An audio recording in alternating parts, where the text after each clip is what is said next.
Sir লোনের জন্য এসেছি। সব কাগজপত্র এনেছেন তো? হ্যাঁ এনেছি। দিন। নিন। আপনার নাম? গোপীকিষণ মাহাতো। বাবার নাম? আপনার বাবার নাম আমি কি করে জানবো স্যার? আরে আপনার বাবার নাম। ও আমার বাবার নাম ননীকিষণ মাহাতো। আপনার বয়স? বেশি না স্যার। বেশি না মানে? বয়সটা কত সেটা বলুন। আপনার দেখে কত মনে হচ্ছে? আজব লোক তো, আমি কি করে জানবো? না মানে আন্দাজে কত মনে হচ্ছে আপনার? ইয়ার কি হচ্ছে নাকি এখানে?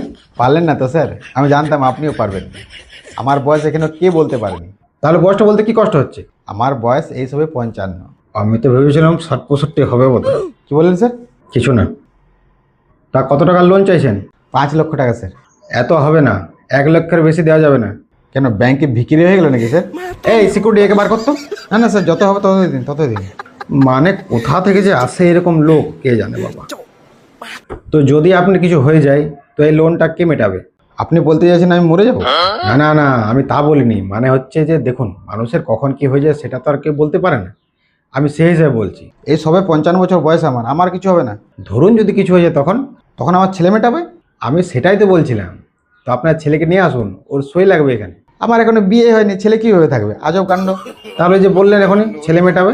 পাত্রী দেখা চলছে, আগে বিয়েটা হোক, তারপর ছেলে হবে, তারপর ছেলে বড় হবে, তারপর ছেলে চাকরি পাবে, তারপর ছেলে ব্যাংকের লোন মেটাবে।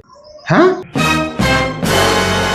প্রথমে বিয়ে, তারপর ছেলে, তারপর ছেলের চাকরি, দেখে তো মনে হচ্ছে অনেক দিন সময় লাগবে।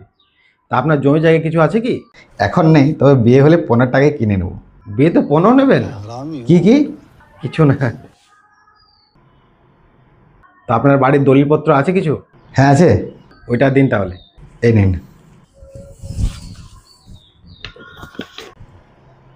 এই দলিলটা কিন্তু ব্যাংকে জমা থাকবে সিকিউরিটি হিসাবে। কেন আপনার ব্যাংকে কোনো সিকিউরিটি নেই? সিকিউরিটি লাগলে বলবেন, আমার একটা ভাই আছে। আরে এই সিকিউরিটি ওই সিকিউরিটি নয়, আপনি যে লোনটা নিচ্ছেন সেটার জন্য সিকিউরিটি। ও আচ্ছা আচ্ছা।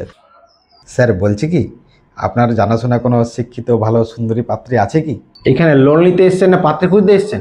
লোন নিতে স্যার, তাও মানে যদি থাকে তো একটু জানাবেন স্যার। আচ্ছা আপনি একটা কথা বলুন তো, আপনার যে 55 বছর বয়স হয়ে গেল, আর কটা বছর পর আপনি বৃদ্ধা হতে পাবেন, আপনি বিয়েটা করে করবেনটা কি? মানে দেখে তো মনে হচ্ছে আর আপনার বেশি দিন পরমেও নেই। কি বললেন? হ্যাঁ হ্যাঁ, ঠিকই শুনেছেন। বেশি দিন পরমেও নেই আপনার, কদিন পরে ফুটে যাবেন।